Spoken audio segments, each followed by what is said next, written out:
Hi, I'm Liz Carr. I'm an actor, a comedian, a disability rights activist, and I'm also a disabled person who opposes the legalisation of assisted suicide and euthanasia. And this is a message from me here in Melbourne at the Melbourne International Comedy Festival to all of my friends, all of our friends down under.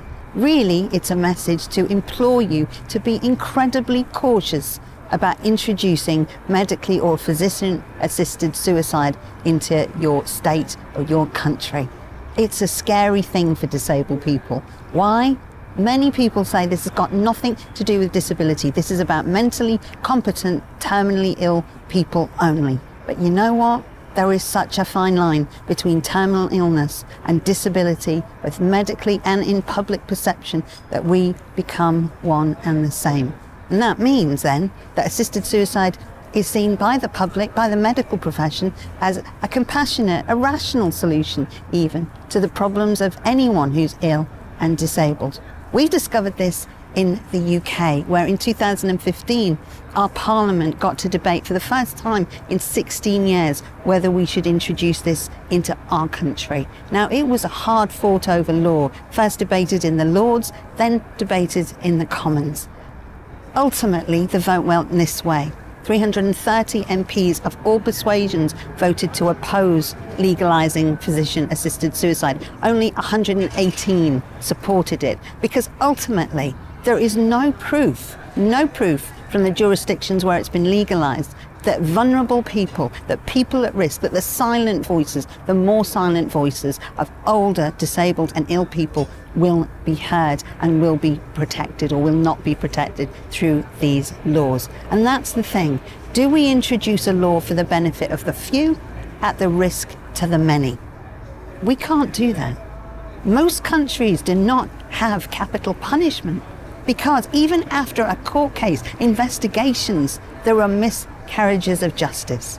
Now we're talking about two doctors and a checklist deciding on whether somebody should be helped to end their life. That's it. Those same doctors will assess the person. Those same doctors will evaluate it afterwards. There's no wonder that in the countries where it's been legalised, there's very little feedback on what actually happens, because the same doctors that do it are the same doctors that feed back. Anything can happen in that doctor's waiting room, in that doctor's consultation room. And I'm not saying that doctors are bad people. Hell, I wouldn't be alive here. I love the medical profession. But the British Medical Association, the Australian Medical Association do not support assisted suicide. And these are the people which will be licensed to help you to end your life. The very people. So look, at a time where there are increasing pressures and cuts financially and rationing in terms of social care and welfare and health care for many different people, is this the right time to be introducing medically assisted suicide onto the menu of treatment options in your state or country? No.